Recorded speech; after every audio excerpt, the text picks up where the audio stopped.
Oh my God. It is already, damn it, Tuesday. What happened to the weekend? I know what happened. The freaking time went up. So everything is speeding forward. But hey, hello everyone. We are here. If this is your first time tuning in, my name is Pierce or Peach. I am the founder of I Am Me, and you are joining us for LGBTQ plus and Black, where we gets it all the way in. So before I just tell you what our topic is, please take a moment and share the live. Go wake up your homophobic friends. Tell them to tune in. Get your hubby up, get your girl up, your sis, whomever is around you, you get them up because we're about to talk about this dope ass topic that I think will be relatable to everyone.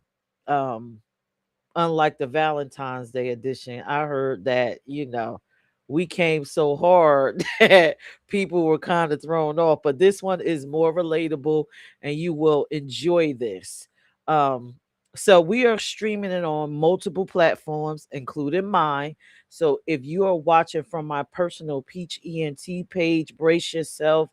This has LGBTQ plus content. It's not graphic. It's for learning. It's a nonprofit show. So tonight's topic is why we leave. Why do LGBTQ plus people separate from family? It's not always y'all leaving us. Sometimes it's us leaving you. So I'm gonna bring on my panel. And panel, I want y'all to say hello, hello, hello. And Hello. every week, I remind everyone that the views that are shared here are all of our individual views. It has necessarily nothing to do with IME Inc. as a organization. There's a QR code in the corner. Please scan it. Go to imecorp.org if you're interested. We are a LGBTQ plus nonprofit and allies, meaning friends of the community. It's an educational space. We come together, we learn, we grow, and we build community, real community. All right, so panel, how are y'all doing tonight? How are y'all feeling? What's Good, going good, good. on? Are y'all Fresh. I'm ready? I'm Been a feeling minute. great. Good, good. Okay, y'all Yeah, I'm feeling ready for great? this week. yeah, me Yeah, too. been a minute. Oh yeah, for Donna, it's been a minute. Been Whew. sick, been traveling, everything. Donna been on Oh, tour. She uh, didn't Donna even hold done had the the school. grandchildren. Yes. Oh listen, yeah, I had the grandchildren. Yep, Donna be doing a little bit of everything, y'all. Yes. A everything. little bit of everything, honey. We Every can't Yes. even keep up with Donna. You look if you Google living my best life, a picture of Donna like Yep, with a cup of it's coffee. gonna be on there. Absolutely. Oh, Thank you. okay. So before we begin, panel, what do y'all think about this topic? Why we leave? We always talk about why our family leave us. Do y'all think it's a good idea to talk about why we leave them? Absolutely. Yep, Absolutely. Absolutely. So yep. many of us do it. Like, yes, it's absolutely a good topic. Okay, and do you think they really want to know why? Should we tell them? Yep. Yep. Lay it all Ab- on the line. Well, I'm a very, very outspoken person, so my Me too. family knows why. I ain't made no beans about it. My Right. Oh family knows boy. why. All Yeah. right. So I guess I could get into the clip first. Do y'all want to go there first or y'all want to Yeah. just jump on into these questions? All right. So Tim submitted a clip from a lady I have absolutely no idea who she is, and I'm supposed to be LGBT everything, the all-knowing eye, and I don't. So I'm tonight admitting I have no clue. No Uh-oh. clue. Uh-oh. But let me play. What is her name again, y'all? Miss Pat. Miss Pat. It's bad. She is a stand-up they about to take comedian. your black She card. has the Miss Pat show on BET. She's been on multiple stand-up specials. Miss Pat is fire. Oh, well, maybe I'll be in the ratchet section. I know who Shamara is. Well, you should know who Miss Pat is, because Miss Pat hands down is she ratchet. She's real. She's real. You got a neighbor like her. It's somebody like Miss Pat in every black neighborhood.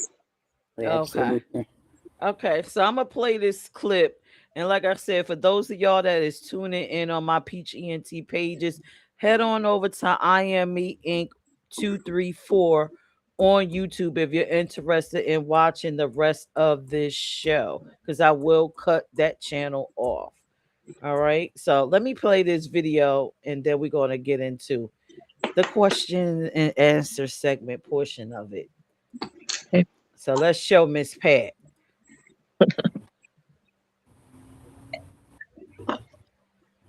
Hold on, Miss Pat. Let me play you. I would say this to parents, and I say this every night on stage. You know, when your child, don't get caught up in the Bible and lose the person that you love, because that's what will happen if you truly think about if we all serving the same God. You gotta ask, did God love you through your sins? And who the fuck know if this even a sin? We don't really know the rules of the world or the rules of the Bible. This shit was wrote by a couple white men and a dog. Who say they didn't get it wrong? We won't really know until we see if God is real and we one day in front of him. But until that day come, I say this to all parents. If your child is gay, then respect who they are and support who they are. Because a lot of time, you don't know what the fuck you're killing. You could be killing the fashion designer, a movie director. You could be killing the president. You don't know what you are killing when you got that child because of the sexuality that you don't like. That child gonna have to come back one day and maybe have to take care of you. But you sitting here because you say God don't love gay people. All them motherfucker had on white wigs back in the day. Some of them people with them wooden teeth and white wigs might be in heaven when you get there if heaven is real. So I say this to any parents that's listening and who think that their child is gay. 9 times out of 10, your child is gay. And from one gay parent to another, I will ask you to support who that child is. And instead of putting gasoline on that flower, water that flower so it can grow. Yep. And that's what I would say as a parent. Because as a black community, when it come down to sexuality and being gay, we probably some of the worst communities when it come down to that. You know, we taught the black man he can't cry, which he should be able to cry. We taught the black man he can't be gay, the black woman, you can't be happy, all of that bullshit. And as a community, when do it stop? When do we say as a parent, it's time to support who you are, not what I want you to be? I would say this to parents, and I say this every night on stage. All right, panel, what y'all think about that video? I'm gonna pull each one of y'all up, and y'all could tell me what y'all perspective is, what you took away from it, or your thoughts about it. All right, so I'm gonna go with Donna first, because you need to get back in the water, Donna. We ain't seen you. No, she raw, real and funny at the same time, but she's telling the truth. You know, especially with our community, we are our worst enemies when it comes to like especially with the men being gay. Other black men that like I said, ain't no such thing as straight, but you know, it's just bad. It's bad. We all need to come together. We as a community, it don't matter. We all human at the end of the game. We all human. It don't matter who you sleep with, what your sexuality is, who you want to be with. We all human. We on this earth for one reason, to live and enjoy life. So she real. I like her. I gotta follow her. Oh, thank you, Donna. All right, Tim, what you think about it? What I think about, I think she 100% hit the nail directly on the head. And what she's saying is, she's not saying that accept everything that your child chooses to indulge in when they come out to you. That's still your household, and that child still has to respect your wishes in your household. So we're not saying that, if you bore a son and then he starts coming home in women's clothes, that you have to accept that. But you have to sit down with your child. You have to set boundaries, but still let that child, that boy, that little girl be who they are. You know what I'm saying? It's a level of respect that needs to be maintained. We're not saying because your child is gay, let them to do every gay thing that they choose to indulge in. It's just not, like she said, you got to water a flower in order for it to grow. You can't pour gasoline on it and expect anything healthy to come out of that situation. You also have to realize what your children have to endure every day out in the world. The one person or two people that they expect to come home to and get some type of comfort and solace is their parents. You know what I'm saying? And if you're damning them and you're throwing them to hell just like the rest of the world, that puts your child in a very compromising position. Who can I trust? If I can't trust my family, if I can't go to my mother, if I can't go to my father, who can I go to? Because those are the people that we traditionally normally go to in a functional, healthy family. I love Miss Pat. Mm-hmm. Thank you, Tim. Dre, you ready? Oh yeah. For me, what stood out was, like she said, you don't know who you're killing. When, as a parent, when your child does not have your full support, it shuts them down. It completely shuts them down, because if I can't get your support on who I love, then what am I going to get your support on? I can't be what you want me to be. And there are so many families who have killed innocent people, because they're not who they want them to be. They're not the son that wants to play ball. They're not the daughter who, likes double dutch. They are them unique individual selves, and they're themselves unapologetically. And so I feel that Miss Pat hit the nail on the head, and because she shares her testimony of how she had to learn the LGBTQ lifestyle, I support Miss Pat hands down. I love her shows. I love her stage presence, her comedy, because she tells real life stories through comedy to make people laugh. She shares her own business, what she's been through as an individual, but she's an ally that I feel we need in the LGBTQ community, because at the end of the day, she stands 10 toes down on whatever comes out her mouth. Oh, thank you, Dre.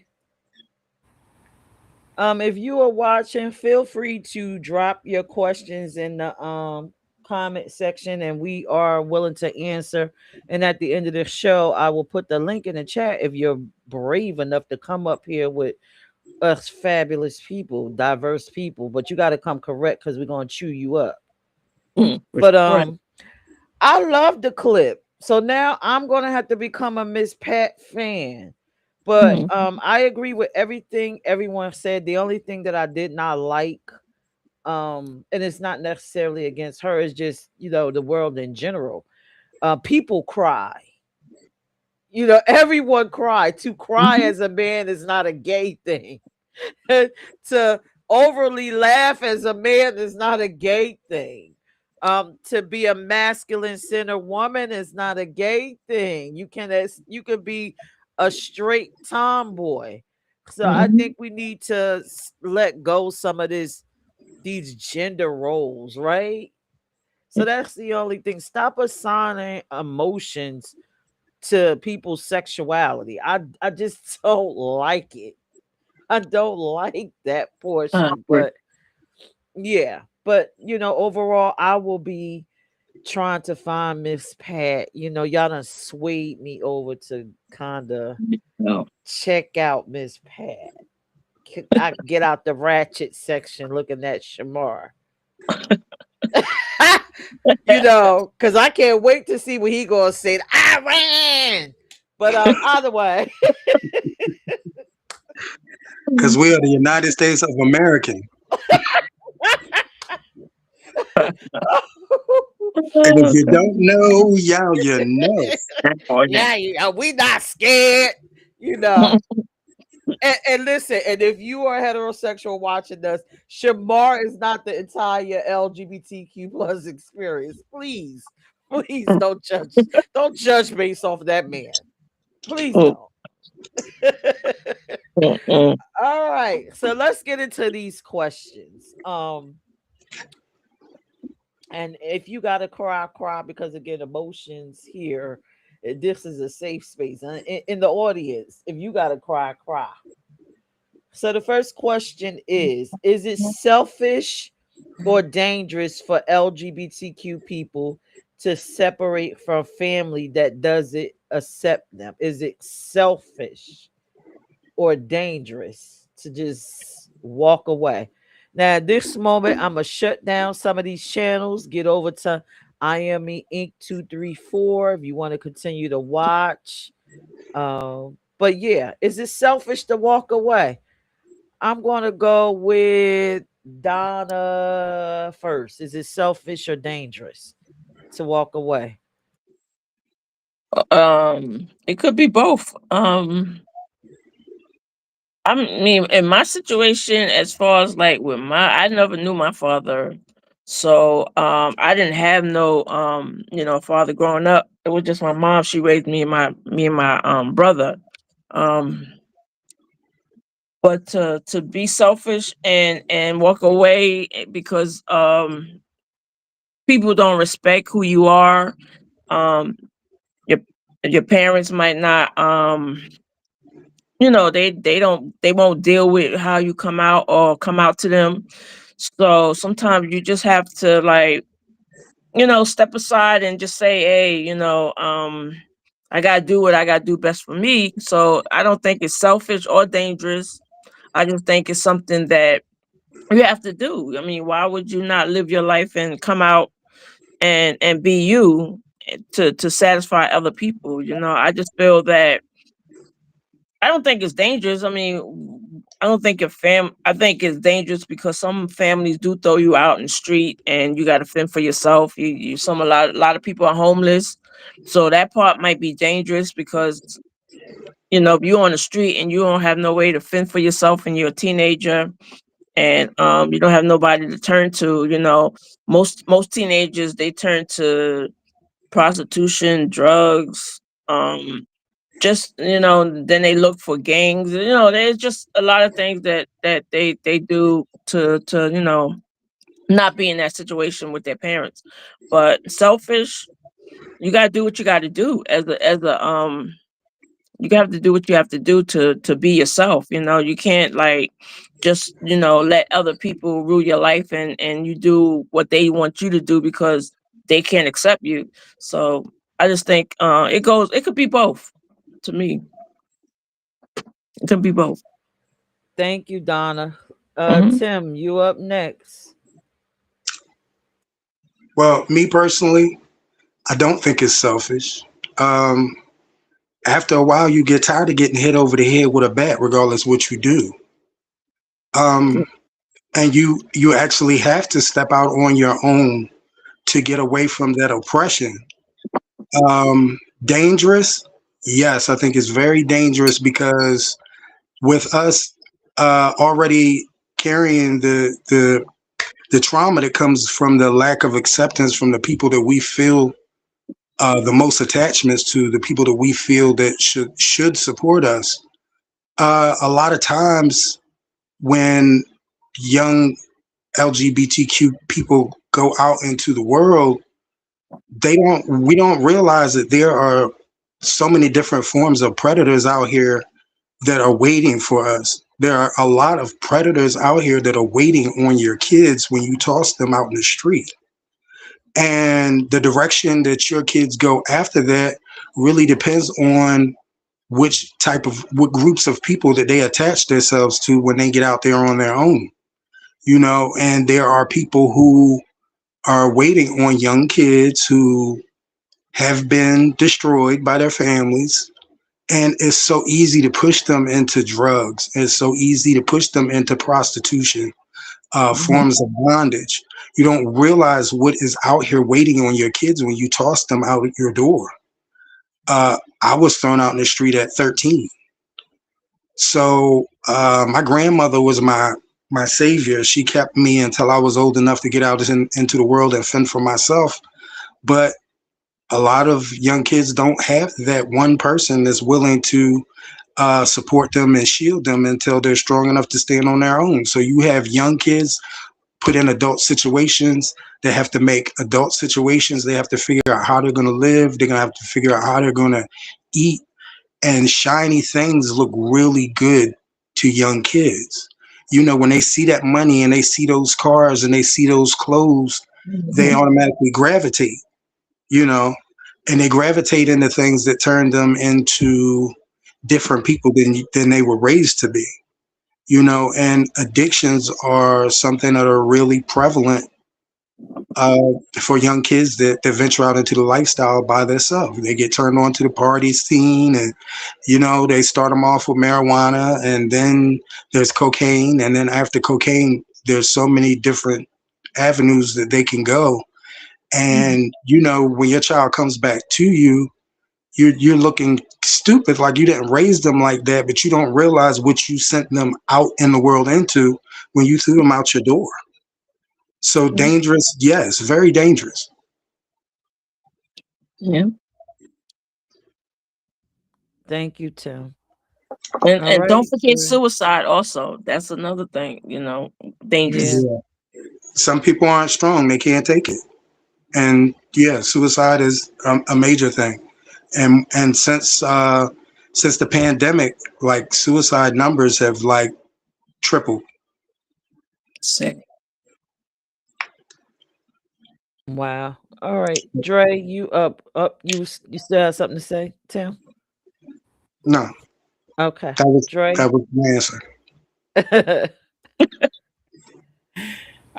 Tim actually stole my answer. Don't let him fool y'all. We discussed this, and he told me to send him my transcript of the show.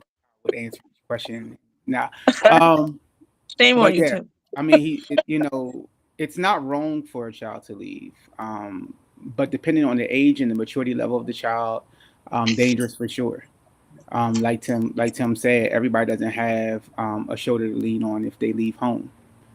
And truthfully, a lot of our younger people in the community are struggling for that exact reason.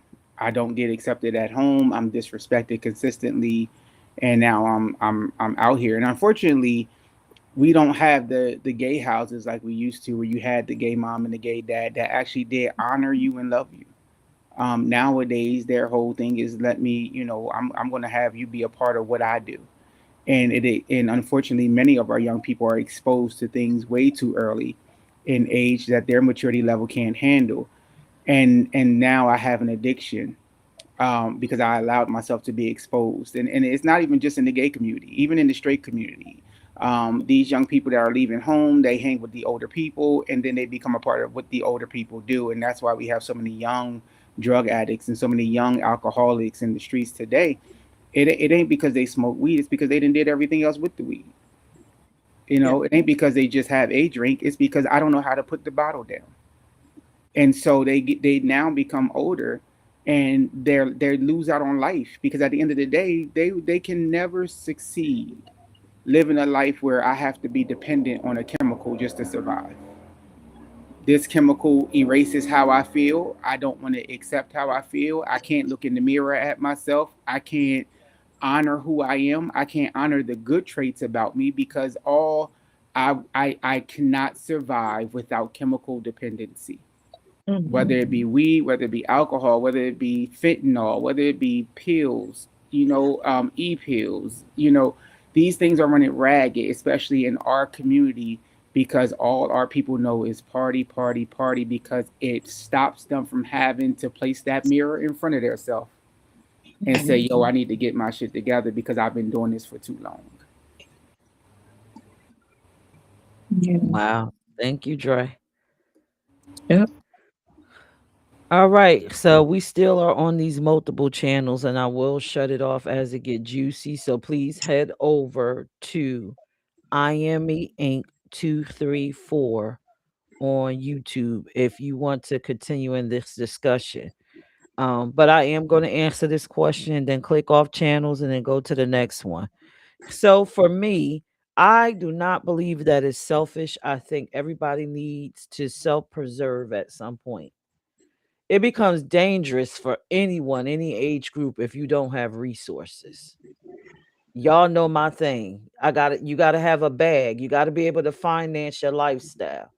So when you go embark on whatever it is that you're disagreeing with your family about, you need a bag, you need resources. And if you don't have it, it's automatically dangerous. And then you go into survival mode, and then you go into door number 1, 2, 3, 4. And that door could lead to suicide, that door could lead to HIV, that door could lead into you getting harmed and raped, that door could possibly be positive when you run into a nonprofit like I Am Me that loves you. It's just so many scenarios that can happen when survival mode. You could be homeless. Anything can happen. So it's very dangerous. And to anyone that's watching that has a family member that's a part of the community, and you are thinking, I got to do something to try to control or stop them, remember, resources to live. If you don't want them there, try to get them some resources. Have that much love in your heart and courage to stand up against everybody else that's against that person, to at least get them the resources to live, so they don't have to experience so many things that some LGBT people or us have to deal with, and it's a lot. Yeah. So that is, my answer. Yeah. Now, again, if you're watching, head over to I Am Me Inc. 234. I'm shutting down some channels.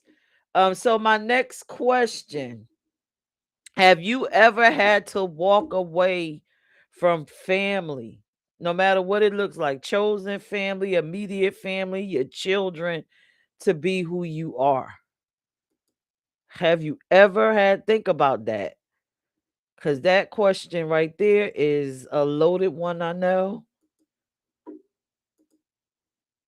So Tim done disappeared. I was gonna pick Tim, so I'm gonna have to roll with Donna first. Have you ever had to walk away from anything? No, I didn't. Like I said, it was just my mom and my brother. My family embraced me. Nobody, my family was open to me even being who I was. I never had to walk away from anybody in my family. Thank God. I guess I got lucky to have the best family in the world. So no, I can't even answer that question because I haven't, no, it don't pertain to me. I never had to walk away from anybody. Never. You Sorry. are so fortunate. And that, but Yes. no, they ain't no sorry. That's good. That's positive. Yeah. Okay. That's very, very I positive. had a small family, and my, like I said, my cousins mostly were all girls. Um, like I said, even when my mom had a boyfriend, and he knew, he embraced me. I didn't have to go through all that in life. Thank God. Wow. All Yeah. right, Dre. Thank you, Donna. Dre, what, I mean, come on, Dre. Tell me. Did you have to Um, walk away? not because of who I am. I've walked away, especially in our family. And I walked away from some friends, but it had nothing to do with my lifestyle. It was more because I have this thing that when you get older, there's a chosen path for you that everybody can't travel. And so many people assumed the reason I stopped dealing with them was because I entered into a lifestyle that I became comfortable with, understanding that this is what I was meant to be. But it had nothing to do with my lifestyle. It had everything to do with my lifestyle as far as where I was going. Where I was going, I knew they couldn't be a part of that because they were too busy stuck on where I was. And they didn't understand that I'm not that person anymore. And because I'm not that person, I refuse to allow you to hold me accountable to who you remember me as. Mm. All right now. All right now. All right, Tim, you ready? My phone went out because it was getting hot, so I Like, missed the question. I literally just popped back in. What Okay. was the question? So the question is, did you have to walk away from family, no matter what the structure is, chosen family, friends, immediate family, your children, anything to be who you are? All of the above. wow. Um, well, I was raised in a household. Number one, my mother didn't discuss anything. She said what she said, and that was it. So I didn't grow up in a household where we really discussed our emotions. Our emotions and our disposition wasn't really considered. Um, and then I was the only male. So for me, my mother was extremely. She was really concerned about what everybody thought. She was really concerned about appearances and things of that nature. So I wasn't allowed to show anything that wasn't the stern masculine image. So I was never like a really like extremely flamboyant person, but I was never able to I wasn't able to explore many things about myself until after I stepped out on my own and I got away from my family. And when I got away from my family, like I moved to another state and started over. And it was good because I got a chance to heal from being constantly bombarded about who I should be, who I was allowed to be, what I was allowed to do, what I wasn't allowed to do. Nobody wanted to hear anything. It's just you were born a man, and this is what you're going to be, and this is who you are, and that's it. Had I not gotten away from my family, I wouldn't have got a chance to heal from those traumas. That constantly getting hit over the head with a bat over anything that's indifferent, it has an effect on you after a while.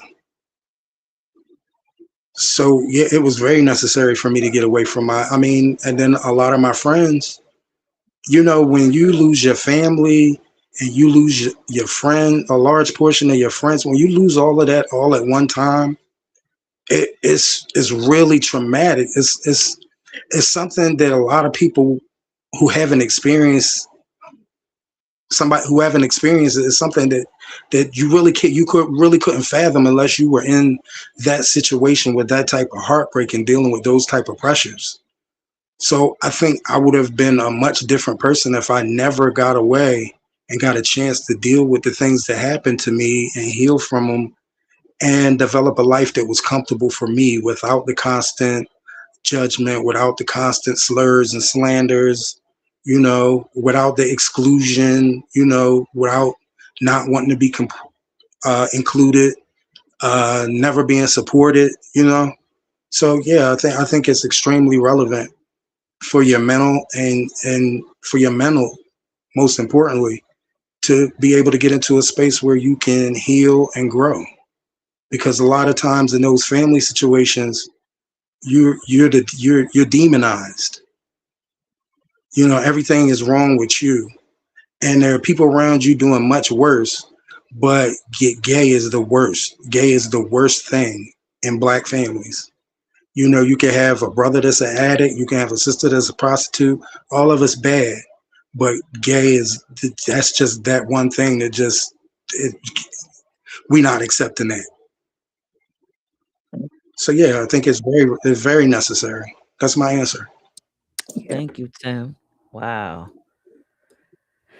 Well, powerful responses.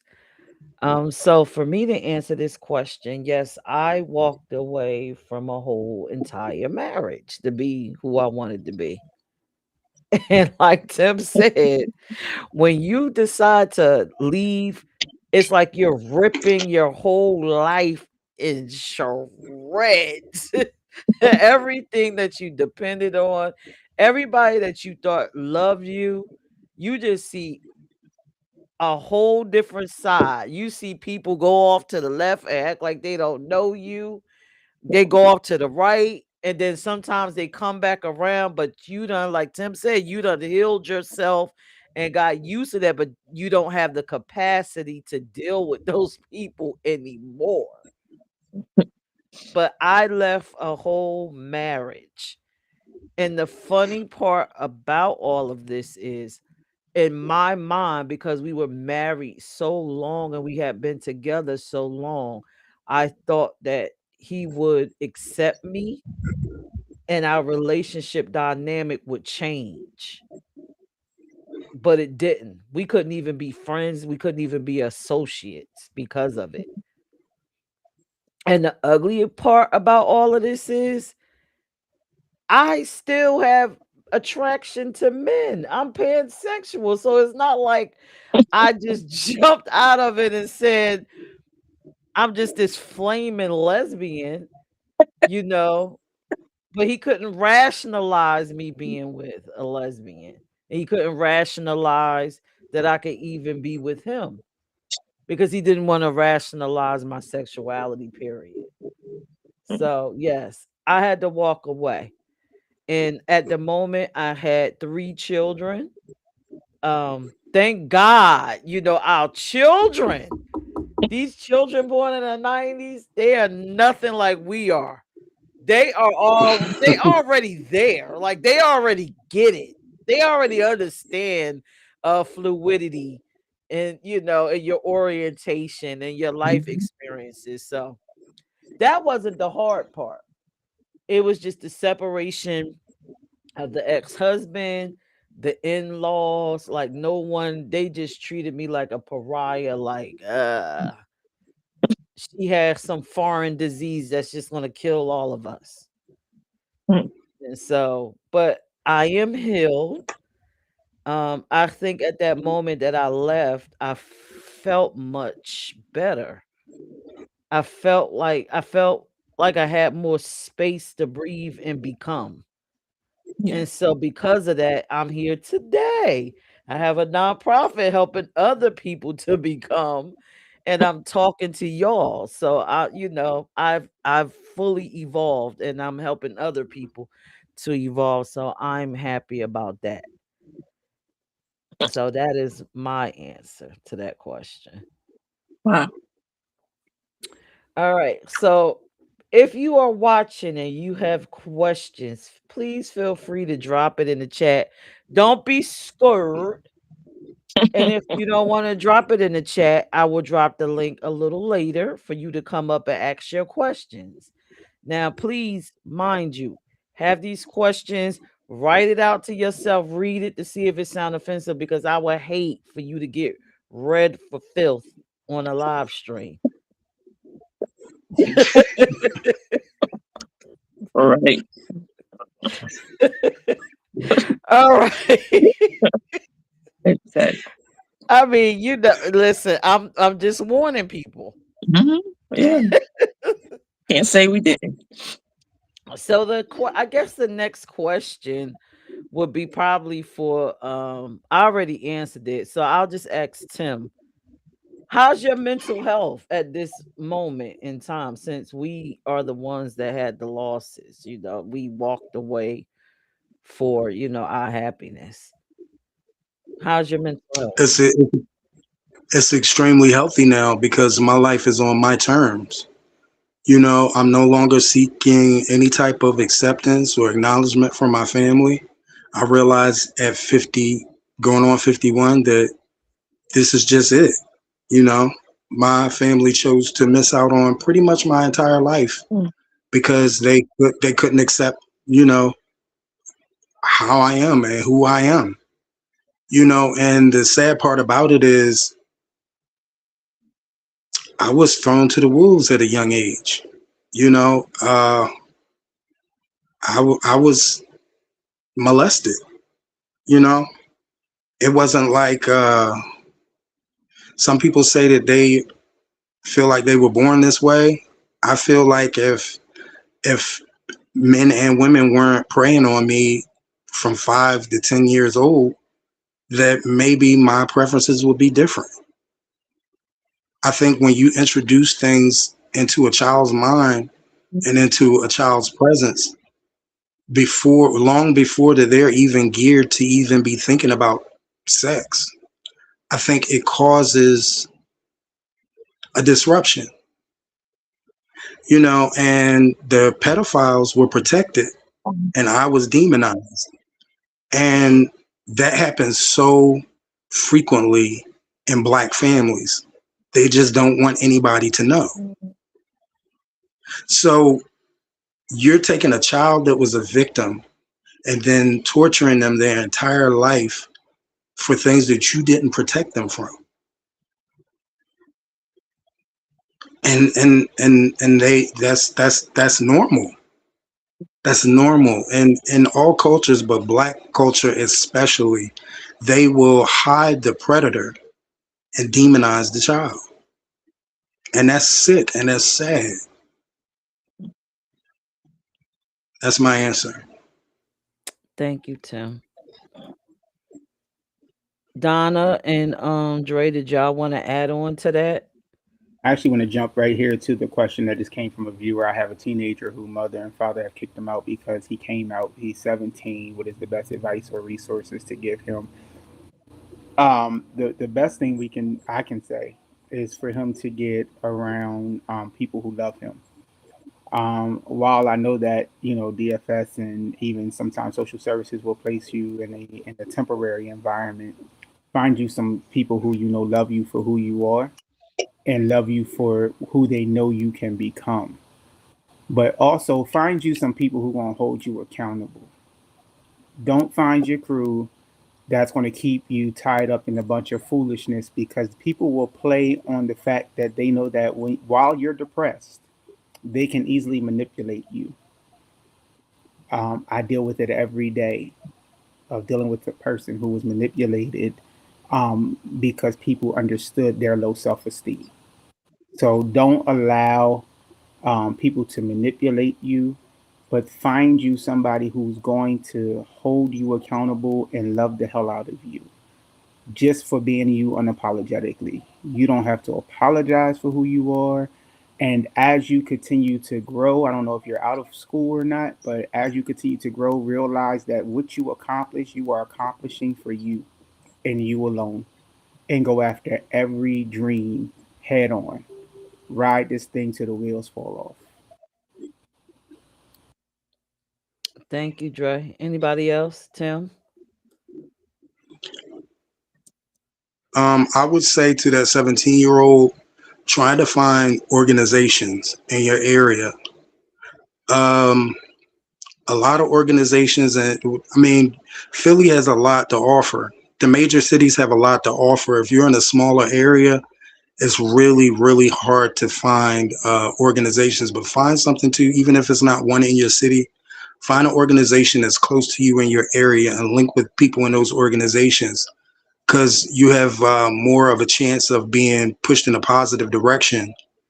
Me personally, I ran straight to the worst of the worst. I ran to the club scene and the ballroom scene, and there are a lot of people that are waiting for your kids to introduce your kids to things that eventually destroy their life. In the ballroom scene, some of those houses are very healthy. They're like families, they're like fraternities. But in the ballroom scene, you also have other houses that are like gangs. And those are more so the ones that will push the kids into drugs and then into prostitution and doing ads and things of that nature. And if that's how you choose to make it, I'm not saying that you're wrong. If that's where you feel you fit in the most, I'm not saying you're wrong. I'm just saying that you're putting yourself in harm's way a lot quicker. I know you want the camaraderie. You want to be around people that have experienced the same thing as you, people who have had the same traumas as you, because they understand. But you have to realize that every smile is not a friend, and everything that's shiny and glittery isn't something positive. It's not gold, a pot of gold on the other side of those things. On the other side of those things are lifelong addictions, more mental trauma, So just be selective of what you get into. I know, I mean, as a kid, as a young adult, you want to be accepted, but just be wary about where you choose to go for your initial acceptance, because that could be the doorway to a lot of things that are going to damage you in the future. Yeah. Thank you, Tim. Dre. Donna, did you want to say something? Yeah, I just want you said 17-year his father and mother, is it a male or female that got don't It, it's a male that It's is a got put. male. oh, I wanted to know if they had any other family members that they can rely on besides, like aunts, uncles, older siblings that they can go and live with them. Because them streets are not, it's not good, especially 17-year-old. They still developing, they still learning, and hopefully, if they put out on the street, they probably not finishing school. They not probably, because they don't, so I was just wondering if they had like other family members that would take them in. That's if that's all I wanted to know, if they had that type of help, because the streets ain't not for them. It's not a good look. Um, that's all I wanted to know, if they had any other family members. Okay. Dre. Two things: get you a good counselor, a good therapist, somebody you can vent to, and don't have to worry about it going all over the place. And if you're fortunate enough, find you a big brother that will guide you, a mentor that will guide you to a positive step and to a positive place. You got goals to reach, bro. And I don't want you to feel, and I don't know why I'm late. I'm being led this way, but I don't want you to feel like this is your fault. It's not your Never. fault. So you grab hold to your dreams. You grab hold to everything you said you're going to be, and just become it. Don't look back. If it's meant to be mended, it will be mended. And I'm telling you what I know. If it's meant to be mended, it will be mended. But you can't put your life on hold. You can't blame you, because that's going to put you in a position that you're gonna want to take yourself out. So get you someone to talk to, that you can vent to, that you don't have to stress about. Oh my God, how they gonna take it? Even when, like Donna said, reach out to some family, but be 100%. My mom and dad said I gotta go. Ooh, smack you. That's why I was led that way. My mom and dad said I had to go because they can't handle this about me. And that last comment, smack, I'm gonna leave it alone. I'm gonna leave it alone because I'm real strong about that atmosphere. And unfortunately, these are the hypocritical leaders we've chosen of today. Um, don't even let this ruin your relationship, sir. What I read said the Holy Ghost is a gentleman. I'll leave it at that. Thank you, Trey. Oh man. So my advice would be, the first thing is to, for a moment, just understand that you are awesome, you are loved, you are worthy, and I need you to get that esteem together. Don't let nobody, your mother, your father, the cat, the dog, or anybody try to dictate who you are, because you are who you are and you already claimed it when you came out, right? So we understand that. But I'm also very reasonable. I'm a reasonable thinking person. I'm rational.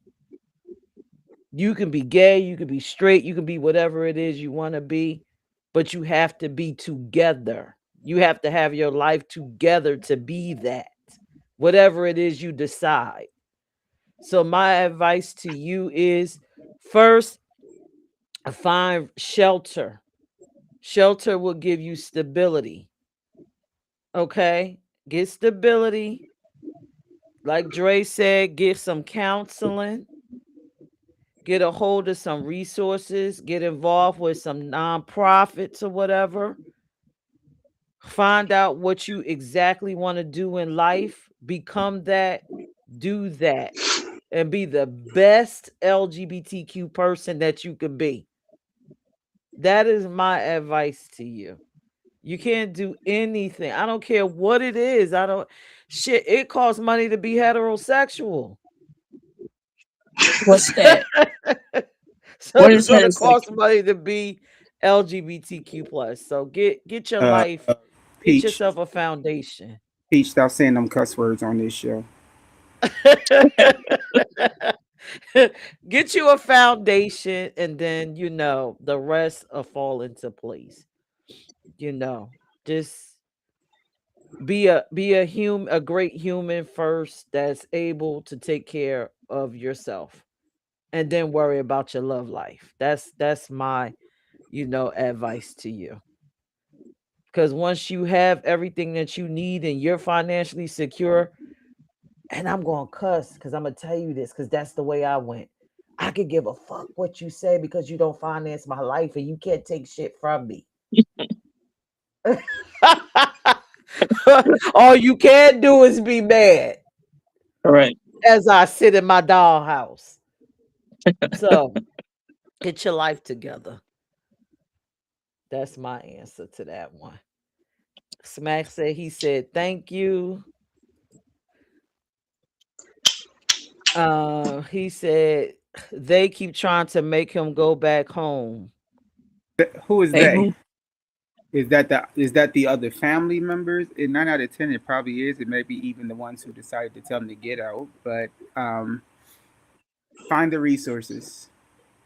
Yeah, if Yeah. it's too toxic, don't go back into a toxic environment because all that's Mm, going to do is just devour you. yep. Go where you can grow.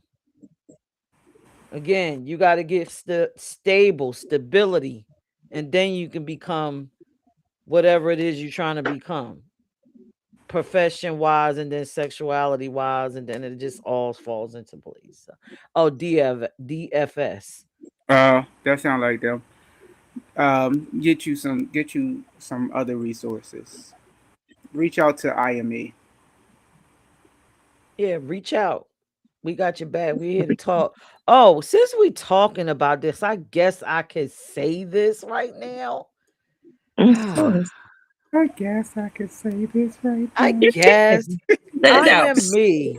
We are changing the direction of the nonprofit, and it's because of the voices like tonight, the young man that's 17, and multiple other people within the community. We love the education piece, but now we're venturing off to building a fund called the Rainbow Fund that we're working on so that we can help people that are in need. So look out for that. All the proceeds of these events and everything will be stored into that. And then hopefully we can actually financially impact some lives. So, but we're working on it. All right. Good. So let's go to our next question. Why do our shows always get deep like this? What is happening? Y'all fault. Because we're talking about real things. Well, at least nobody's We're talking pulling about their real things. hair out tonight. Right. Especially when it comes to I thought teenagers and Tim, kids. yeah, listen, I thought Tim was gonna rear us over to this damn map area. I just felt the map just kind of trying to slide into this episode. I'm like, no, go back over there, Not map. tonight. Not You tonight. rebuke that thought. Them people ain't ready for that. These people not ready for that. I ain't ready. I ain't ready for Oh, that no more. me. All right. If it ain't on my GPS, I won't discuss it. Oh my God. So the next question: should you stay in a marriage for the kids, even if you're living a lie? Oh, can I go That's first? all. Dre, you could go ahead on and go first. Dre, like, ooh, I want to go first. I Oh, got let so me much go to first. say. Oh, you selfish son of a bitch. Um, no, no, no, no, no. I'm gonna tell you why I say that. You are causing a time bomb to be developed by doing that. It ain't even got nothing to do with the kids. That is the most selfish BS I have ever heard in my life. You are causing unnecessary hurt. You are causing unnecessary drama. You are putting on a whole fictitious lie. And you're going to be accepted no matter what. I'm going to say if you're already a loving parent and you're already a person who is handling yours and you are taking care of yours, them kids going to love you regardless. I don't care what the ex do. But for you to try to make something work and put this fictitious, fraudulent Bollywood scene on in your home is not only trifling, it is not only disrespectful, but it is doing your kids a disservice. No, no, no. Come out the closet, Aura. No. Oprah, come out. Oh, right. I'm gonna leave that alone. I'm gonna leave that alone. Tim. There are healthy ways to co-parent without continuing that lie. Um, Not just in marriages where one happens to have LGBT feelings. Uh, just any marriage. There are ways to. I know couples that they no longer sleep in the same bedroom, but they're in the same household. Their kids still have access to both parents. They're still co-parenting. They're just not together. There are ways to still do a healthy service and still have both parents there for the kids and not have to live a lie. Now, am I saying that mom should bring her girlfriend home or dad should bring his boyfriend home? Absolutely not. But there are ways to co-parent and still give your children that healthy unit without living a lie. The thing is if your spouse is mature enough to agree to do that. That's the huge question mark. But that living a lie thing is it. I agree with Dre 100%. It's just a time bomb that's just ticking and swelling, and when it explodes, the damage that you try to protect the kids from, it gets intensified by 3, 4, 5 times. That's my answer. Thank you, Tim. Donna. So can you give me the question again about because I thought you because I had Sure. to say I was saying that didn't pertain to me, but I guess I could just talk about it a little bit. But go Should you ahead. stay in a marriage for the kids, even if you're living a lie? No, for me, I don't think you. No, I don't think you should stay in a marriage. Just for the kids. Sorry, especially it depends on their age too. They could be older, they could be younger, but I mean, I feel that no, I don't think Yeah, you love your kids, but you also gotta love yourself and look out for yourself. I wouldn't stay in a marriage. Um, we would co-parent. I would get my own spot. They get their own spot, and we co-parent. But to stay in a marriage that is, that makes no sense. That makes absolutely no sense. You have to continue with your life and live your life. Because when your kids get older, y- they're gonna live their life. So, and it, like I said, it depends on the ages of the children too. But no, I'm not staying in nothing that don't benefit me, and I'm not happy. And we're gonna have to co-parent, but I'm gonna get my own place. You get your own place, and we're gonna get divorced. Sorry, I'm not staying in nothing like that. Sorry, Thank you, Donna. being real, I'm not. Oh, okay. So I guess this one is left up to the person that was in a marriage with Oh yeah, children. yeah. You know what? I'm gonna be honest. I think it has more to do with your orientation, like whatever your identity is. I think if you're a lesbian, of course not. If you're a gay man, of course not. Don't stay. But if you have a sexuality where you like both genders, then you can work it. You could potentially save that marriage because it's not like you're in there and you're dying because you like the What you like? opposite sex, you like the same sex. It's just a matter for me if you can work it out. And in my case, eventually I couldn't work it out and I fell in love with a woman. So but yes, Yeah, that is my answer.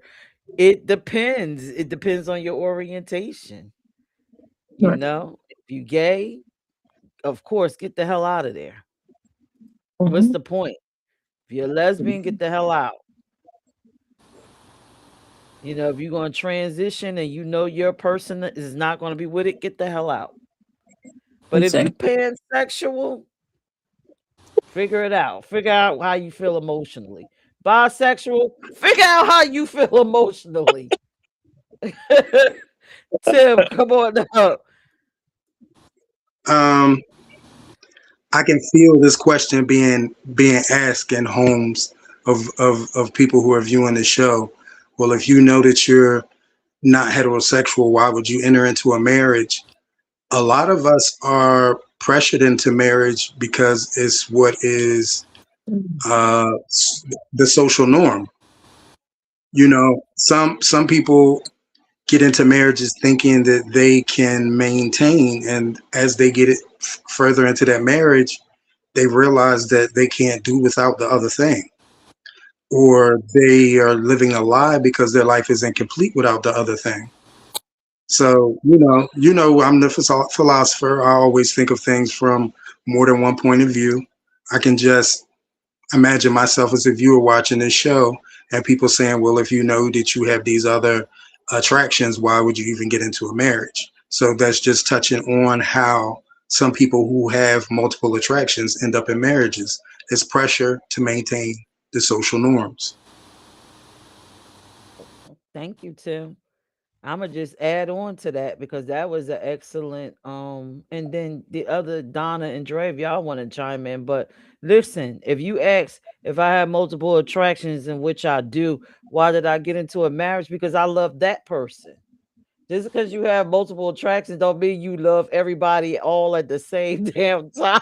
Same time. you Yeah. it's just like you. It's if you're heterosexual, it's multiple women in the world. You zeroed in on one. The difference with us and you is we have more options. So there could be a gorgeous man, a gorgeous woman, and it's about whoever I like the best. I like you the best. So I might love you more and want to get married to you. And then if we work out, it has absolutely nothing to do with my fucking my sexual preference. It has nothing to do with that. It's Right. everything to do with you and me and how our bond is. So I hope I answered whomever in La La Land will watch this now or later question about Yeah, people with multiple attractions. Go but ahead, since John. I came out being a lesbian at 24, I wasn't getting married to no man anyway, so my situation wasn't even about marriage. But some people come out and they know their sexuality. They're not going to get less is pressured by family or whatever. Or they just trying to hide something. But I would never get married. I wouldn't. Yeah, I'm not going to get married just to get married to a man because I know I'm not attracted to a man. A man. I don't know, Don. I can see you rocking that wedding dress. Boy, I can see.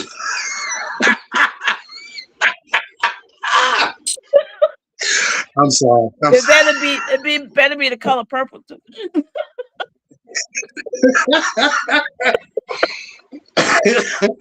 You funny, Oh Terry. I'm gonna Lord. get you back. I'm gonna get you back. That's for not taking me on none of them trips. I'm gonna take you on the cruise. I'm gonna take you on that cruise we got. We all going on the cruise, Donna. We all going on the Oh my cruise. God. Y'all are crazy. Y'all crazy. So, if you just tuning in, the topic for tonight is why we leave, why LGBT people separate from their family. So the ultimate question here is that, like, why? What are the reasons why we just walk the hell away? People want to know. They think it's all kinds of reasons. We want to have super sex and do all kinds of wild and crazy stuff. Why do we leave? Let's go with Dre. Why do we leave? You are mute. To be sane. They read my lips perfectly. Trust me. To not lose what little bit of sanity we have. The same way we walk away from toxic relationships, the same way we walk away from friends who don't mean us no good, the same way you walk away from deadbeat family members. Baby, protect your sanity. Because you only get one sane life. And when you lose that last mind snaps, you don't have time to deal with people's foolishness. So, in order for you to remain sane, get away, get out, Get out. get out, run like hell, run like you was Peter when you looked down and seen that you was actually walking on water, and Peter run, Right. Oh, that's right. run like Miss Celie in The Color Purple when she seen Nettie across the field, run. But in all Right. actuality, you only have I have learned you only have one good chance to control and to maintain your peace, and that has to be important. That your peace is so valuable because it will determine your outcome. You can't survive without peace. I don't care what nobody tell you. And that's why I was so adamant about answering the question to the young man tonight, because at that age his peace is valuable. And the worst thing you can be is stuck in the older age thinking you still young because you forgot to protect your peace. I say all the time, we got enough old children out here. Control your peace, baby. There's enough grown ass children. I'm so tired of hearing people say, "But I'm grown." No, baby, you not. Your age is your age is. For most But people, You're if right. you it's look at your like, mentality and you look at the way you live your life, your mentality and your life don't add up to your age. Somewhere along the line, there has been an unequal yoke, and so protect your peace. Leave. If you have to leave, leave. What the hell? Leave. Sleep at night in whatever room or apartment you get in. Sleep naked and enjoy the evening breeze. Leave. And if you need support, we got your back. And I ain't scared. Yeah. All right, Peach, come on, take this mic back, girl. Donna. I agree with Drake. Yeah, because you don't want to be 17 or 18 ending up in jail killing a family member, you know? So you gotta protect your peace. You gotta have that you gotta, you want respect. So if you at home and your family is disrespecting you and ridiculing you and abusing you, you gotta run. You gotta get out of there, because you don't deserve that just because you want to be who you want to be and you want to live your life. Just, yeah, there's things out there that you resources you think you can find things you can, like I said, other family members, friends, or just, at 17, it's hard. It's hard to say to be on your own. I mean, you can find the resources. Some of them don't know. They don't know the resources to go to. They don't know who to talk to, and it could be scary out there, especially if you've been underneath your mom and dad roof for a long time, and then you get just booted out. It could be very hard and scary. So, but I'm saying, when you're not welcome, you gotta go. You can't just stay somewhere and not be welcome. You won't have peace. You won't be happy, and then that's when you start doing things that you're not thinking. So yeah, just I don't know. It's hard, especially at a teenage age. It's hard to just say go and find this and do this, especially if they've been underneath their mom, dad roof all their life. So, but it's workable. You can find resources, but you just don't sleep on them streets, and don't just trust everybody. Thank you, Donna. All right, Tim. I think it's 100% your peace of mind. Protecting your peace is everything. And the older I got, I learned that. Me being the only male in my household growing up, a lot of responsibilities were put on me to show up for all of the women at all times, and that was how I was raised. So that was just what was naturally bred in for me to do. But, as time went on, I noticed that even though I was always the one that showed up, the other males in the family were given more respect than I was, and these these people weren't showing up for nobody, you know. See, here I am, even after I was thrown out of the household, I was still showing up I was still paying bills in my family's household until I was in my early 30s. I was still coming home with school clothes and Christmas clothes. And, when something went wrong, the first thing my mother would do was call me to talk to my younger siblings. But I still wasn't given the same respect as the rest of the males in my family. My first job was 13. I had a paper route, and after I became old enough to work, I pretty much fended for myself. My grandmother gave me a place to live. And yes, my grandmother would do anything for me, but she never had to because I was already on top of my shit. 15, 16, I was traveling state to state, you know? So by the time I got my first apartment when I was at that time in Maryland, you could get an apartment when you were 3 months before your 18th birthday. You legally could get an apartment of your own in your own name. Once I got my first apartment, that opened the world to me. I realized that I could fend for myself, and as much as I wanted my family, I didn't need my family.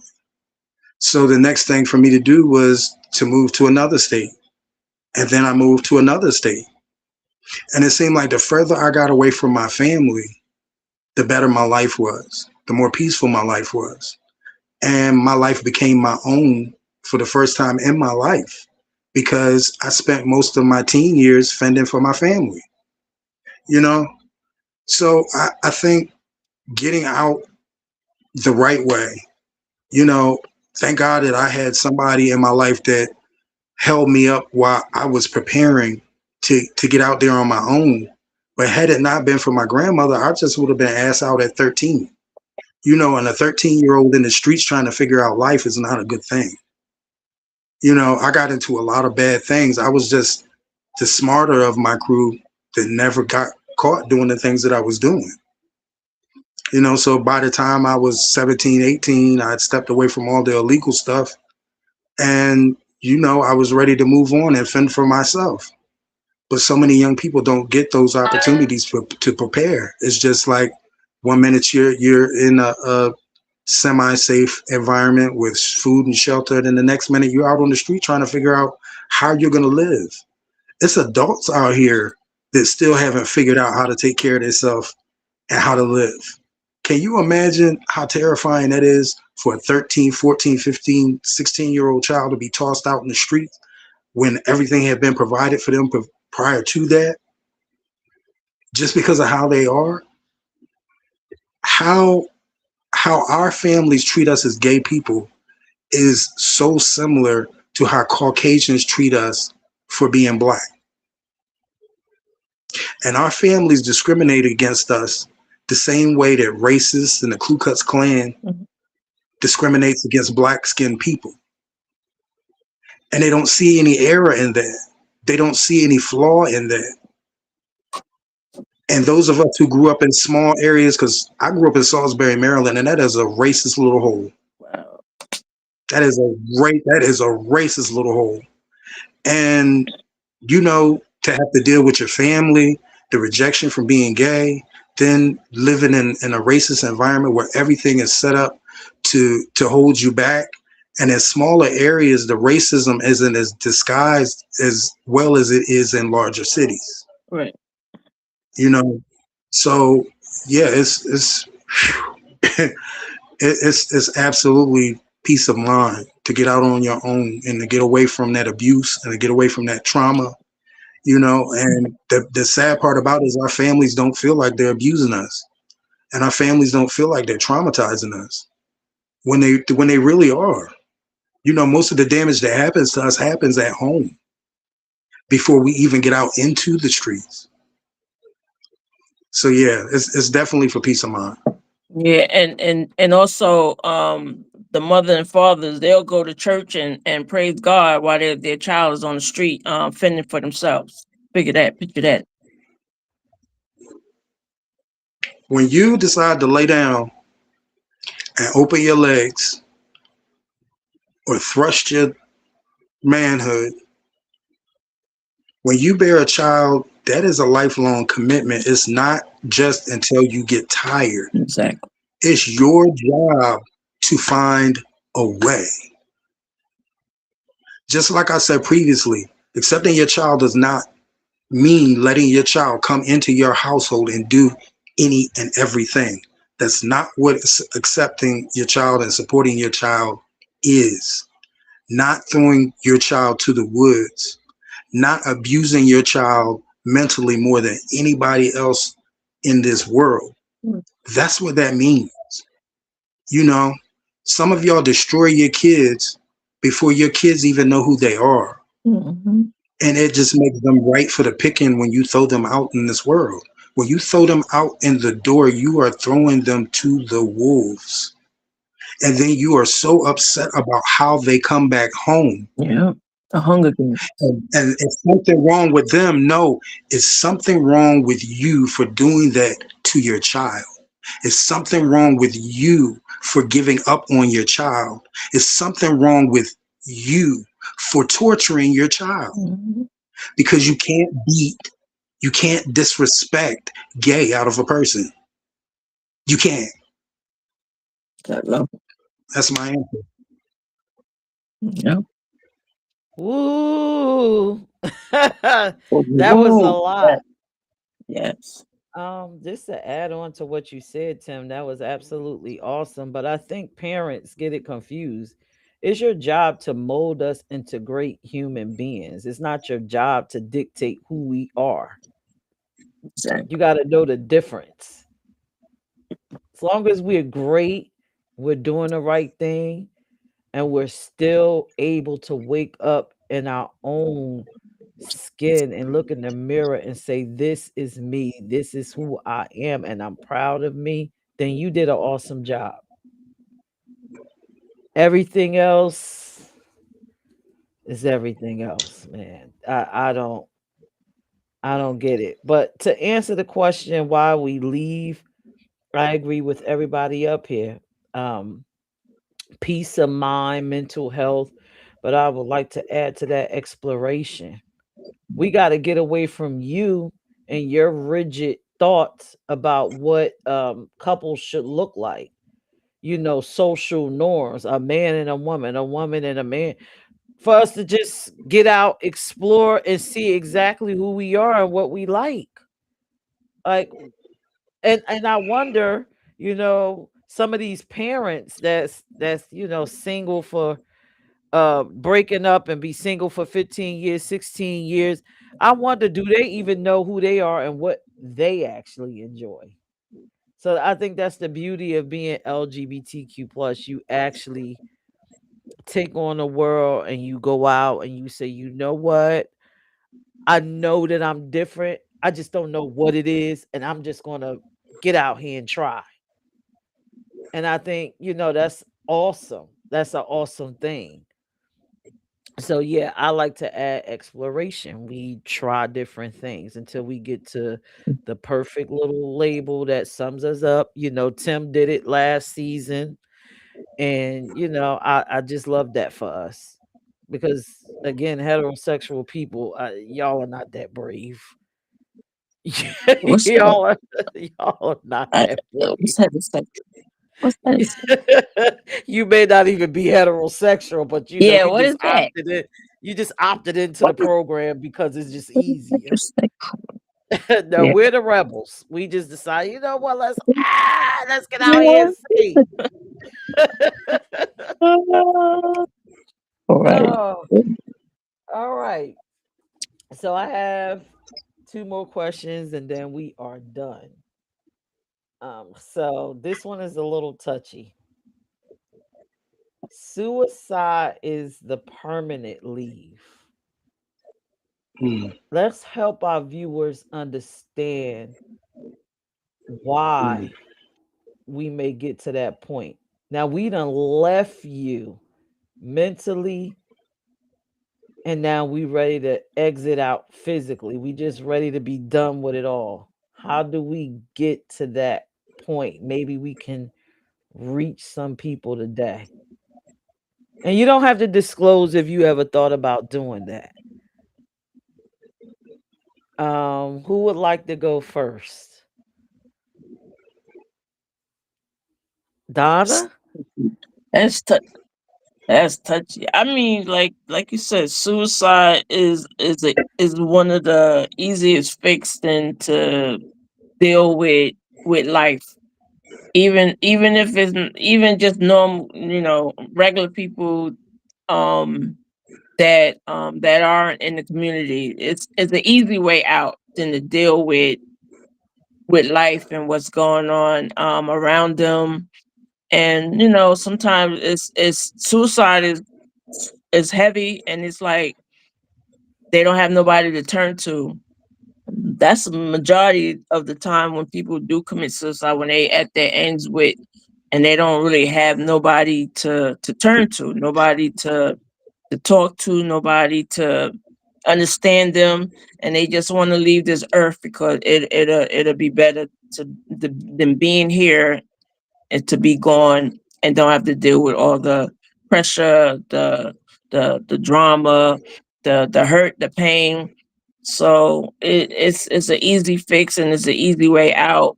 And it don't mean that they're weak. It's just they tired. They just don't know what else to do. So the only way that's the only way to leave and not deal with the consequences of people not respecting them, loving them, especially when it comes to family, your mother and father who brought you into this world to this, to turn their back on you. That's I would never want to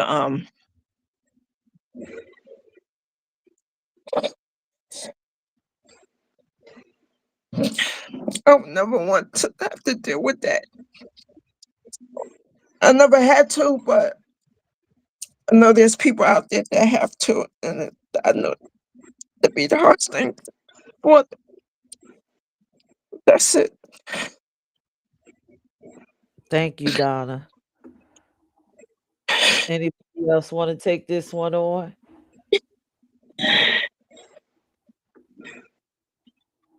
mm. Tim?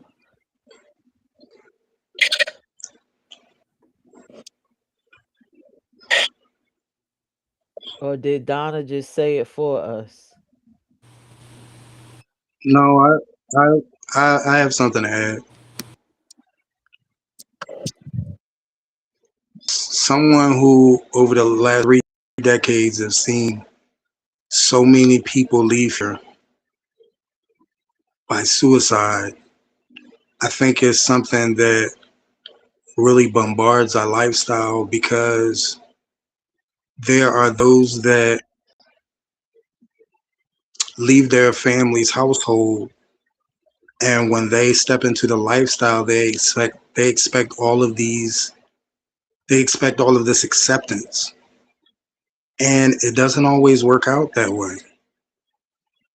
Some people pick the wrong door or the wrong option, meaning they surround themselves with the wrong people, and instead of life becoming more clear, life becomes more heavy. um Me, as a young man, I was curious about religion. So I didn't just read. I was brought up in a Christian household, but I had family members that were Muslim, and I had family members that were Jehovah's Witnesses. And in all three of those religions, it said the same thing regarding suicide. The reward for suicide is eternal hell's fire. And that terrified me so much that suicide was never an option for me, because regardless what earthbound pain that you endure, eternal hell's fire is much worse. But yet we have so many people who, they just get pushed to that point where they feel like no one loves me, no one accepts me, I'm a failure. Maybe it'll be better for me to not be here. And their belief is that that's the end of the pain. And my reading may be wrong. These religions may be wrong, but from my reading and studying, worse suffering wasn't an option for me. But to see the beautiful and kind people that have left here because of the pressures of their family and the damage caused by their family relationships and the abuse in their households, and then stepping out into this world, and whether you're gay, whether you're bisexual, whether you're poly, whether you're pan, that pain is, everybody doesn't have the same thresholds and endurance for pain. Everybody doesn't believe that storms, if you endure through storms, eventually it's going to stop raining. Some people just get to that point where they just can't take it anymore. Nobody loves me, nobody accepts me. It'd be better off if I'm not here. And I've seen dozens of people leave here because they just didn't feel loved from any direction, from anybody. And that's painful. It's painful to watch, it's painful to live.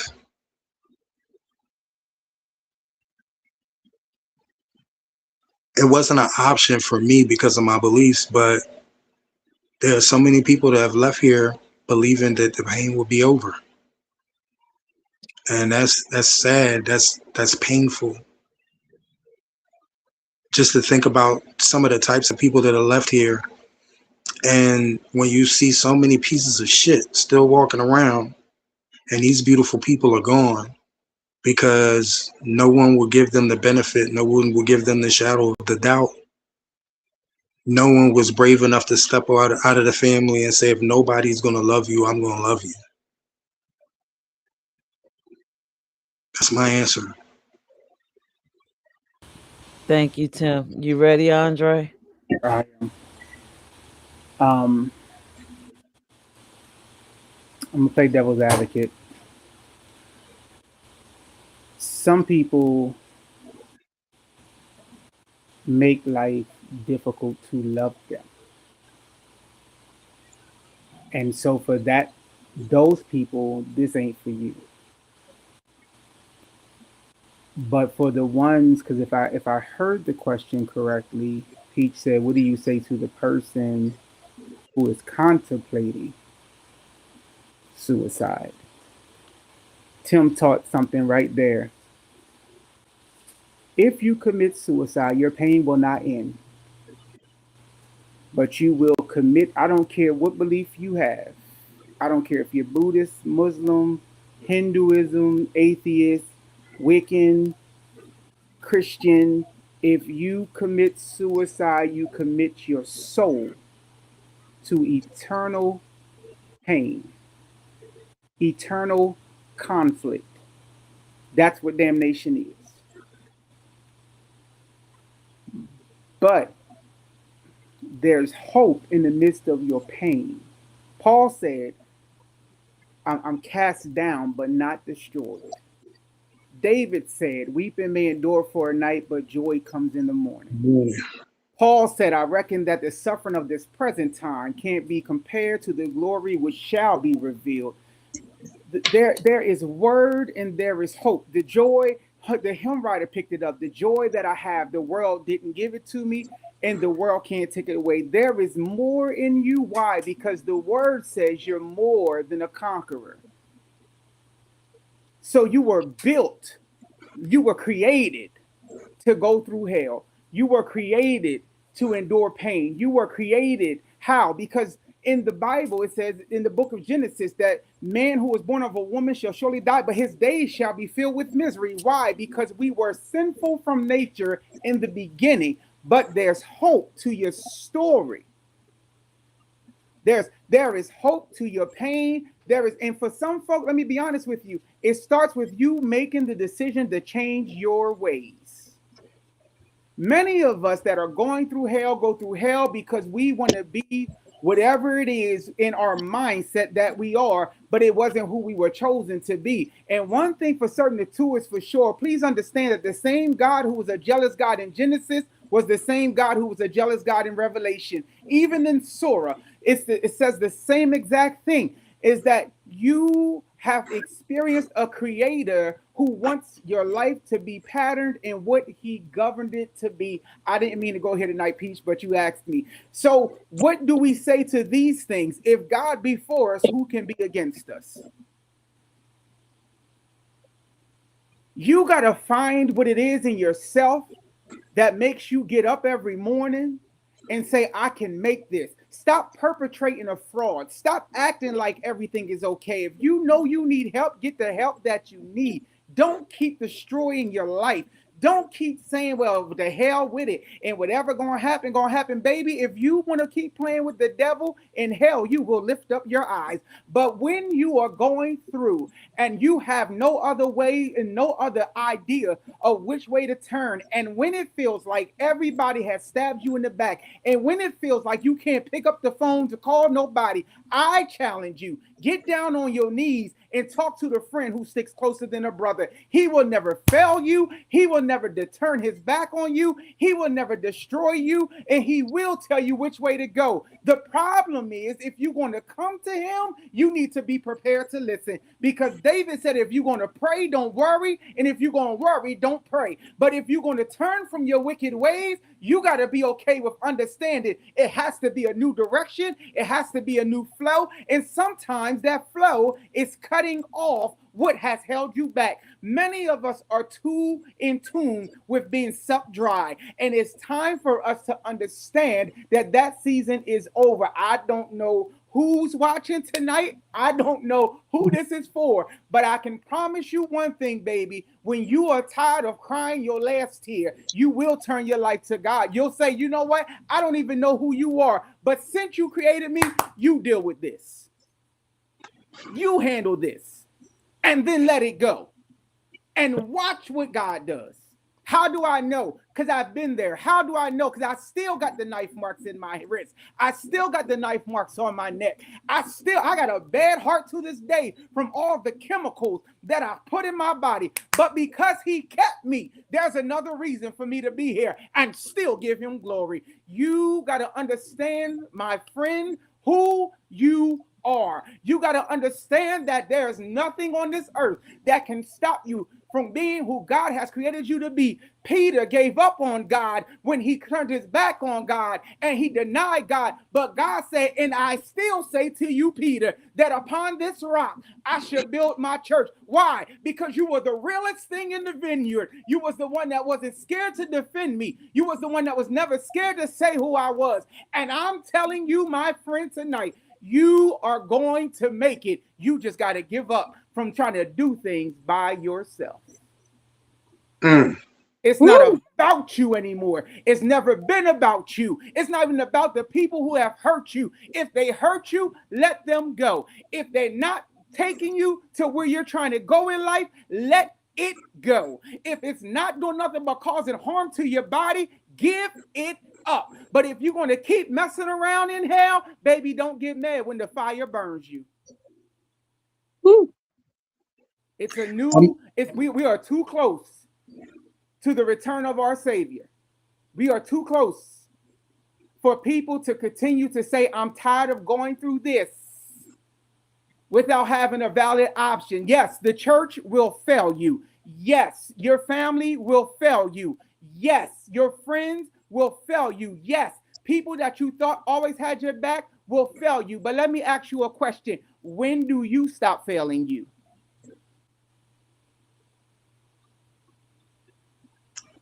I would just like to say, I need you to give that word more often during this program because that brought everything home. And I need you. I know this isn't the gospel hour, but I'm going to need you to do that a little more often during these programs when a point needs to be made because that brought it home. Yep. Wonderful. Because everything I experienced pushed me closer to God. Everything I experienced pushed me closer to God. And I would be a complete lie if I didn't say that God is not the reason why I'm sitting here. God is the only reason why I'm sitting here. God is the only reason why I made it through. So I'm going to need you to do that a little more often. Okay, brother? Yeah. Amen. Won't he do it? Look, Hey, yes, he will. thank you, Dre. Thank you, because I do believe, when I wrote the question, I said this is it's one of those questions that y'all don't like me to ask, but I had to ask it. And I'm glad everybody responded. But the ultimate thing here is suicide is a permanent leave, and what gets us there is because we decided to give up on ourselves. We decided to not fight for us, and then we allowed the words of everyone else cloud our judgment, and it becomes weight until it weighs you all the way down. So you got to get to a point where you got to fight. Being LGBTQ is not for the weak. Even though they call us weak, even though they call us fairies and all kinds of weak whatever and sugar foots and all that, this lifestyle is not for the weak. We are strong, but you got to fight. And I agree with Tim. Dre brought it all the way home. So I'm just summing it up for you in layman's terms, just in case you're not religious. But yeah, you got to fight. It's a constant fight. It Do we is. all agree with that? Being in Yeah. this community is a constant Absolutely. fight. That's true. Absolutely. A fight to validate who you love, validate your feelings, validate your identity. Hell, I'm sure me and Tim got to fight heterosexual people and people in the community to be who we are. Bro, the But discrimination, the amount of jobs that I done lost, you just, if it's definitely not for the weak. It's definitely not for the weak. Definitely not for the week. And Andre will be the clip of the week. I will be putting that up as a clip. Hey, But yes. that is all of my questions. We are up here, panel. What did y'all think about this subject? How do y'all feel? Did you learn anything? What did you get from it? Go ahead, Donna. You got the floor. I don't want to cry no more. So, yeah, I love this topic. Um, it really it opened my eyes to a lot of things, you know. But especially with the when we got the 17-year-old, that really hit hard, and I'm glad they chimed in, and so we can give them some advice. But I think the show it went well, and yeah, I'm a Cancer, so I'm emotional. So sorry, I'm a Cancer, so I get a little emotional. So, but I enjoyed the show. I did enjoy the show.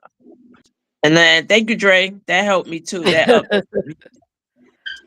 Thank All you very right. much. We gonna get to Tim, then we gonna let Dre bring us on home. Tim, what did you get from it? How do you feel about the show? It just got a chance to. It was basically a release, and hopefully, it's a release that will touch every heterosexual person that is still trying to learn about what the LGBTQ is and what it's about, and that we're human and we go through the exact same things as everybody else. And a lot of times our weight is much heavier. And regardless how you look at us, a lot of people looked at us, as it was said previously, like fairies and pansies. But a lot of people don't realize just how strong that we have to be to hold our heads up, because the weight on our shoulders is 3 or 4, more heavier than the average person who is heterosexual. I think this was a good show. It was a really it was a well thought topic, and we worked it, and Dre sealed it. Yes. All right, Dre. Can I just say, I'm humbled, but I take no glory in that. Um, Tim was talking and something smacked me. Let me just be real. Tim was talking. Donna, when Donna broke, it actually hit me, um, because you picked somebody up, and I don't know who you picked up in your spirit, but I'm hearing that person is okay. That smacked me. And then Tim talked, and something hit me, and I don't take any glory in that, because I don't play when it comes to my ministry. I have been called a fake preacher too many times for my own good,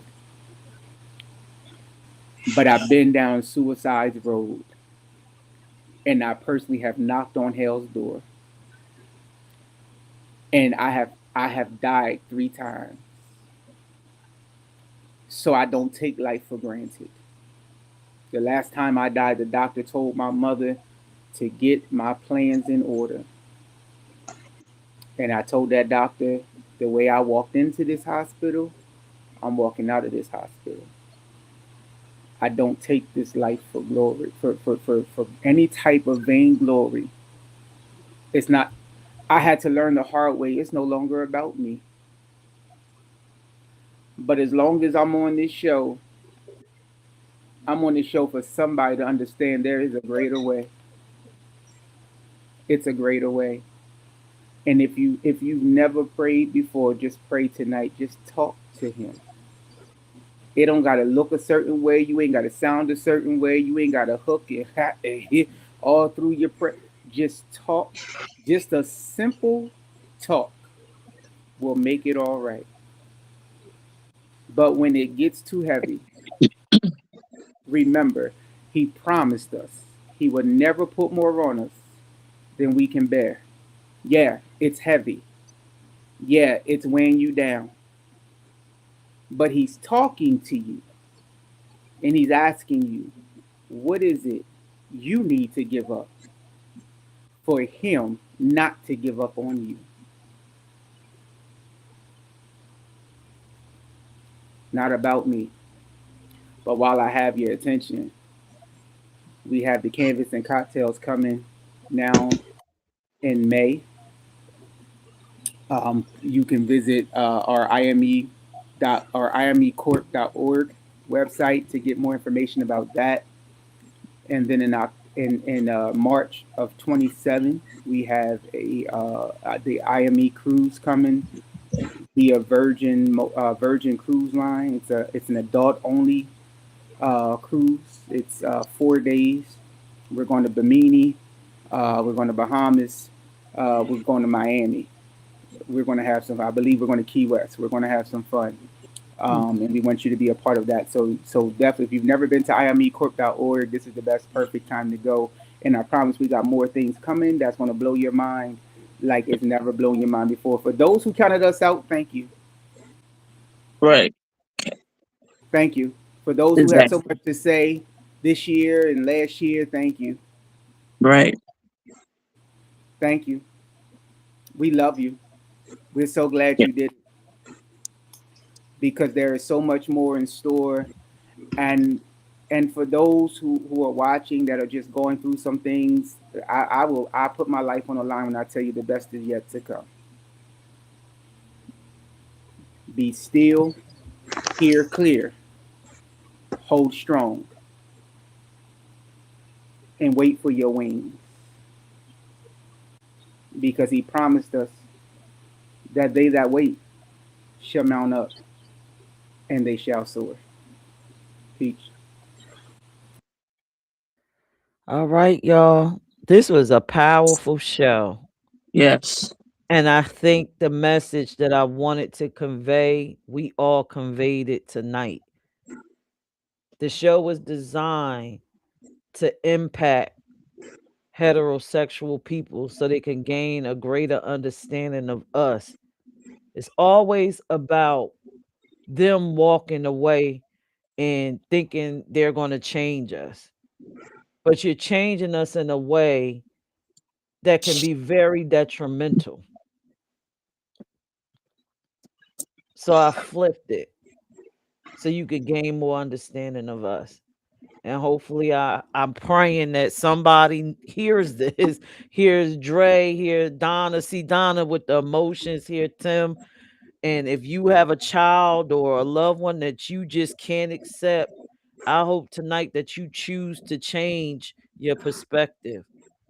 And we can help you with that. Reach out to imecorp.org if you want to sit down and talk to someone from the community. We have done it before via Zoom. I'm willing to even pay for a space for you to sit down and talk to gain some understanding. But we have to come together and we have to change this. I don't think people understand the actual impact that negativity has. It's about as much as the same weight as love. So tonight, my message, like I said, Dre said it all, but my message to everybody is to choose love. Stop choosing everything else. Love doesn't harm to anybody. So with that being said, this is our episode panel. Do y'all have any final words y'all want to say to these families, to anybody? Mine is just choose love. Choose to be loving. Mine, what I would have to say is stop worrying about what people who have absolutely no real effect on your household and your children. Stop letting these people's opinions and your fear of these people's opinions ruin your children. Because a lot of the things that are done because these parents don't want to be judged because of how their kids turned out. Your children are a part of you. But more importantly, none of these kids asked to be here. You sit down and you did the work to get these kids here, and that's your responsibility to navigate them and protect them until they're old enough to be out of your household. Now, after they're out of your household, how you choose to live and how you choose to think and how you choose to treat them, that's on you. At least give these kids a fighting chance at surviving, because throwing them to the wolves is not the answer. Now you think that gays are weak, and in all actuality, it's the families that are raising these gay kids that are weak as hell. And you value the opinions of strangers over the well-being of your own child. That has to stop. Or some of y'all need to stop having kids. Point blank, period. If you're not ready for anything that may become of that child, then you need not invest in having kids, because just giving up and throwing your kids away is not an option. You're throwing your kids in the trash. You are diminishing their potential to be a productive part of society. You are killing these kids' self-esteem. You are destroying these kids' mental health. All of the fingers that you're pointing at these kids, you need to stand in the mirror and look at yourself, because these kids aren't the weak ones. It's you parents that are throwing your kids away over opinions of people that don't mean anything to you. Cherish your kids. Learn how to love your kids, even if it isn't the Brady Bunch narrative, even if you don't have the personal child. When you, the perfect child, excuse me, when you sit down and you make the decision to have a child, that child is your responsibility until they're old enough to get out your door. I've said several times during this podcast, loving your kids is not always accepting everything that they decide that they want to do. Loving your kids is giving your kids the tools to survive in this world so that they have a fighting chance. Because a lot of you are throwing your children away without giving them a fucking fighting chance. It's not your children that are trash. It's you that are fucking trash when you toss your kids away without giving them the tools to navigate in this cruel ass fucking world. And I mean that from the bottom of my heart. That's my answer. Dre, you got anything you want to close out with? Um, the one thing God despised was the shedding of innocent blood. Tim said it properly. When you take away someone's chance, you just shed innocent blood. Think this way. I would hate for you to do all of this good preaching you say you do, all of this good living you say you have, and still end up in hell for failing at the one assignment that you should have never failed at, and that's being a parent.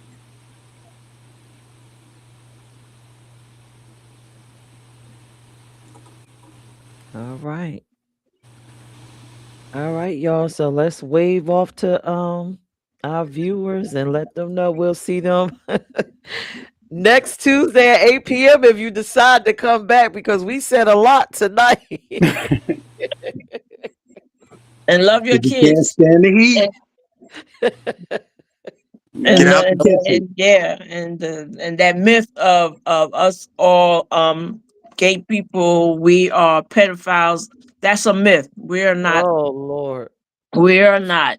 That's Donna, why y'all act like when your children say Donna. they're gay, that they are going to be like that to maybe the children in the house.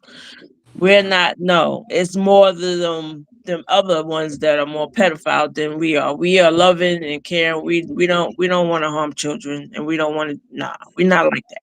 So stop thinking like that. That's why you want to throw your kids out the house. No, don't do that. Love your child until they old enough to take care of themselves. Right.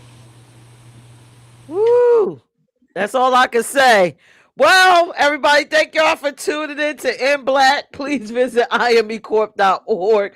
Join us next Tuesday around 8 p.m. ish for our next topic. I would try to keep the questions very light. No, Don't no, go no, light. Don't go light.